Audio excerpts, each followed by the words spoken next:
Thank you for joining me again for another episode on the 11th hour, navigating through end of life. And this is just a bonus service to the family and the caregiver. We have a service called respite care. And the respite care is only for a maximum of 5 days. Now, please check with your local hospice service to find out what is the maximum day. But I believe this is under the guidelines of Medicare that the maximum days are 5 days that the family is entitled to a respite care. You may or may not even know this exists, but I'm here to share that information with you. If you are a caregiver providing care for your loved one in the private home setting, did you hear that? The private home setting. If you are a loved one providing care to your, if you're a caregiver providing care to your loved one within the private home and you need a break, you just need a break, that service is available for you, okay, for 5 days max. Your loved one will go into the inpatient unit, the hospice inpatient unit, to stay there for 5 days. And after that 5 days, they are transferred back, or you could pick up your loved one if that's a possibility. Your loved one is transferred back to the private home setting. We provide transportation to and from the inpatient unit. Within that 5 day, rest assured, go take a break, go take some me time, go relax, go do something you've been longing to do, but because you've been providing loving care to your loved one, you were unable to care for the self. Remember what I said in our past videos. If you're not healthy, you cannot provide loving, compassionate care to your loved one who's on hospice care. So you personally have to be healthy and you need that personal me time. And that brings up another family. I'm thinking of a family that I provide care for.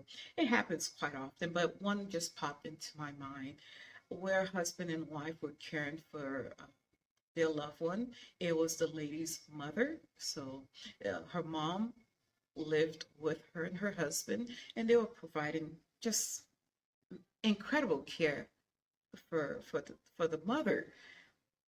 But the relationship was suffering. Their personal relationship was suffering. There was no time for them to enjoy each other. And this is a marriage of 27 years, 25 years, 25 years relationship. The husband really did not complain, but at times he was like, yeah, we don't have a chance to even go watch a movie together, or go have dinner. And I simply said, well, you're speaking with the right person. Guess what? We have a service called respite care. I can go ahead and take mom into the inpatient unit set up for transportation, or you could take mom in your private vehicle if that's doable. Now, she was able to get into a car and be driven there. Some patients are not. Some of our patients simply cannot. So then we have transportation available for that individual. With that being said, the patient went to the inpatient unit and she just loved it. She was cared, she was pampered around the clock. Someone would stop in and check on her, ask, do you need anything else? And bear in mind, family could come and visit at any time in the inpatient unit with their loved one, even if the patient is on respite. But if you're asking for respite, it means you needed time out, just a quick break as a caregiver to remove some of the stresses of being a caregiver. We're not going to go into caregiver stress tonight on this episode, but it's a stressful role to play, or to be a part of, excuse me. The caregiver's role is quite stressful. So with that, they received 5 days. They enjoyed it. They were renewed, refreshed, rejuvenated to start brand new and providing care for their loved one. So that's another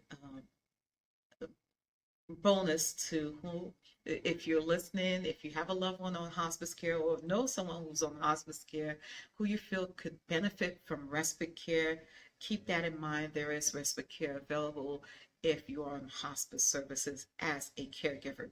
Now, you may want to know, what if my loved one is at a nursing home or assisted living? Now, if they're located at nursing home, assisted living, there's really no need for respite because they have all the care that they need. You, as a caregiver, you do not have to stay there. You can go home, go catch a movie, go for a light lunch or break, take a break. You have caregivers providing that care. Now, if no beds are available for respite care, we can look around the area at a nursing home or assisted living to provide respite care. All right, so it's not always open for respite care, but we generally have one or two beds that may be available for respite care within the hospice resident. So don't get frustrated if there are no respite bed, or you could put your name on a waiting list. If something becomes available, then they will let you know. Thank you, and see you again on our next episode.